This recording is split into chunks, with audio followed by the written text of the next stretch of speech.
And so then A, do you think that Donald Trump will call the troops to go into Greenland?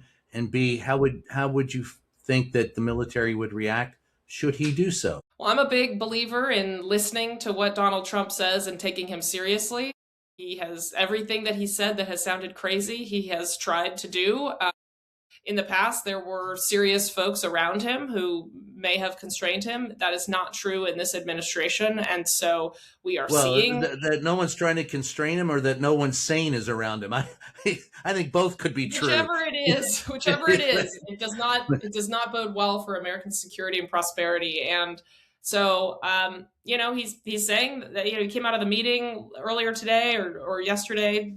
It's been a whirlwind 24 hours, saying Yes. that it was a productive meeting, but Donald Trump still thinks seizing Greenland is a strategic priority for the United States. Whether or not that's boots on the ground or something more discreet, I don't know. But I will tell you that we are planning a tabletop exercise with a number of NATO and security experts, bipartisan, to game that out and how that might actually play out and what the implications would be for the U.S. economy and for people living here.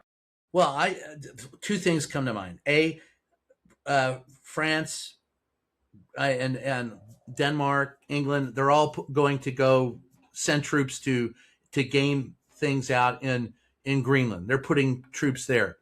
It would be the end of NATO if and no one would benefit more from the end of NATO than who? Oh, that would be Vladimir Putin. So, I mean, I see what the end game here is and why it's being played.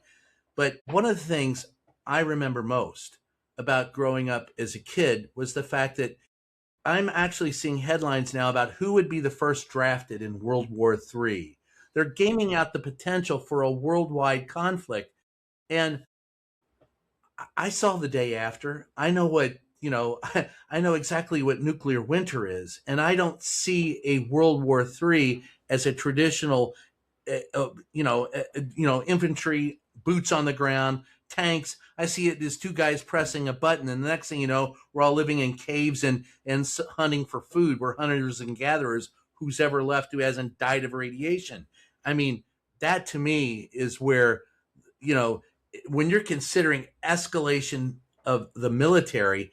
What happened to the mutually assured destruction policy? Is that something that we're still aware of, at least in the military? It seems like there is a certain younger generation and certain politicians of my generation that seem to have forgotten that. But please tell me that the military is still aware of it. I mean, the military is, but the political leadership in charge of the military seems pretty trigger happy to me. And look, I mean, Donald Trump having the nuclear codes on its face is terrifying. Like that's something that doesn't get discussed enough. This is a guy who the last person who speaks in his ear is the thing he believes and says out loud. And he is surrounded by folks who want to escalate, want to grift, want to get something, and seem to have no regard for, let alone the Constitution or the law, but human life, empathy, like what it's like, creating a place that is a good place to live for everyone.